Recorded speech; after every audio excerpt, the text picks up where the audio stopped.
Yamaha আমার সবচেয়ে পছন্দের বাইক।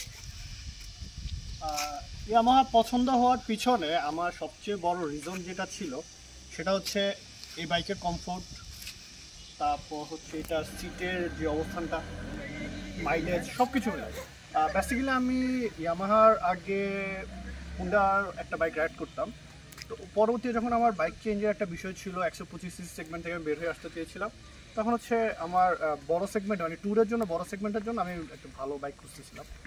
সেখানে আমার ফ্রেন্ডদের সাথে আমি বিভিন্ন সময় ট্যুরে গেলে আমার বিভিন্ন ব্র্যান্ডের বাইকগুলোকে চালানো হতো।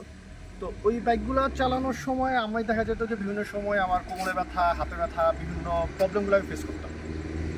পরবর্তীতে একটা ট্যুরে আমি আমার ফ্রেন্ডের ইয়ামাহার যে ভার্সন 3টা আছে এইটারই আমি একটা ট্যুর দিই, এবং এই ট্যুরে প্রায় অ্যারাউন্ড আমার 900 কিলো রাইড করা হয়।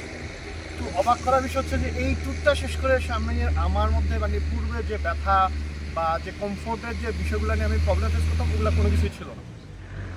সো ইয়ামাহা আমার পছন্দের লিস্টে চলে আসলো। এর পাশাপাশি অন্য বাইকগুলো তো ছিলই। তো 150cc সেগমেন্টের মধ্যে যে বাইকগুলো ছিল ওগুলোর মধ্যে প্রবলেম আমি পরবর্তী যেটা ফেস করলাম, আমি যেহেতু জব করি আমার প্রতিদিন প্রায় অ্যারাউন্ড 50 কিলো রাইড করা হয়। এটা ছাড়াও আমার ফ্যামিলি মেম্বাররা আমার বাইকে উঠে, আমি সো তাদেরকে নিয়ে রাইড করার জন্য সিটিং কমফোর্ট, একটা পিলিয়ন সিটিং কমফোর্ট আমার জন্য একটা বড় ইস্যু হয়ে দাঁড়ায়। তো সেক্ষেত্রে আমি 150 সেগমেন্টের যে বাইকগুলো দেখলাম সেগুলোর মধ্যে আমি দেখলাম যে ইয়ামাহার পিলিয়নের মানে সিটিং কমফোর্টটা অস্থির লেভেলের। এক্ষেত্রে মানে পিলিয়নও বসে খুব স্বাচ্ছন্দ্য বোধ করে, যেটা আমি অন্য বাইকগুলোতে পিলিয়ন নিয়ে আমি এটা পাই না। পাশাপাশি এই বাইকের যে আফটার সার্ভিস এইটা অসাম। বাইক কেনার পরে যে শুধু মানে আমি বাইক রাইড করবো তা না, এটা আফটার সার্ভিসটাও তারা ভালো দেয়। আর এটা পাশাপাশি অবশ্যই ইয়ামাহার যে ওয়াইআরসি যে কমিউনিটিটা মেনটেন করা হয় এইটার ব্যাপারে আমি আমার ফ্রেন্ডসের সাথে বা সবার সাথে শেয়ার করে যেটা মানে জানলাম, এবং এখন যেটা জানতে পারি মানে সবার সাথে ওয়াইআরসির সাথে এখন থেকে যেটা দেখতেছি এটা আনবিলিভেবল। আমি একটা বাইক কেনার পর আমি একটা বলতে গেলে পুরো একটা ফ্যামিলি পেয়ে গেছি, নতুন বন্ধুবান্ধব পেয়ে গেছি ওয়াইআরসির মাধ্যমে, যারা আমাকে সবসময় হেল্প করতেছে।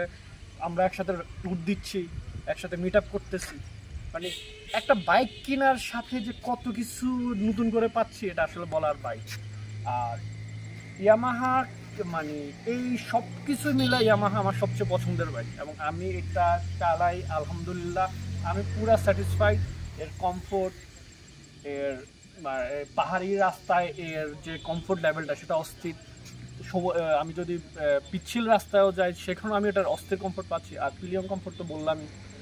সো আমি মনে করি যে Yamaha is the best. Yes Yamaha.